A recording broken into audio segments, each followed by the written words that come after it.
I'm Kathryn Kennedy, a reporter here at the Daily Reflector, and I am joined this afternoon by Howard Stearn, who is a candidate for the Greenville City Council running at large. Thank you so much for joining me. No problem. Let me start off by asking, this is the second time we've had you come in. You ran for office 2 years ago. What has changed in Greenville over the last 2 years?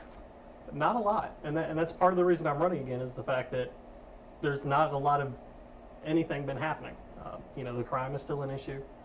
Growth is still an issue at almost every city council meeting. Jobs are becoming more and more of a problem, and it's time that somebody stepped up to really own the city of Greenville. Also, the last go around, you were focused on one district. This is an Certainly. at-large race, so you're having to look at meeting the needs of an entire city. Absolutely. How do you balance the needs of all these varied and diverse communities that we have in Greenville? I think everybody wants the same thing for Greenville. They want a large, prosperous city, a city where the university, the city, and the county all work very much hand in hand.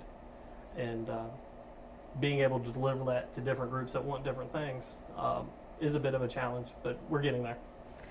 Obviously, the other factor in this race is just how many people are running. Sure. There's 6 people running at large this year. What do you do to try and distinguish yourself or separate yourself from the pack? Just showing that, I've been doing my homework. Just because the election season stopped 2 years ago doesn't mean I'm not watching city council meetings, I'm not watching committee meetings, I'm not active in the community. I'm still doing all these things, and on top of that, I'm looking at what other cities are doing. Greenville's not the only city with the problems that we're facing. Many other cities are in very much a similar boat, and I'm looking at what they're doing so that way I can bring not necessarily new ideas to the country, but new ideas to Greenville. Okay.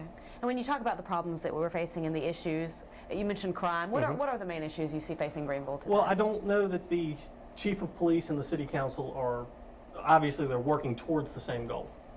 The way they get there is very different, especially recently.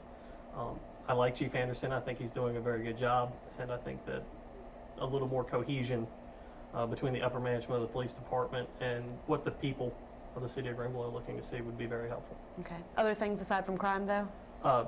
Growth.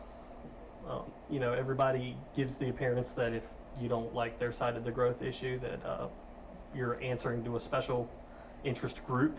I'm here to do what's best for the city. That's the purpose of the at-large seat, is to look at what's best for the entire city and not necessarily what's best for a single district. Is this 300 jobs? 300 jobs require 300 houses to be built. So it's very much a waterfall effect. Well, thank you so much for coming in. I really appreciate your time.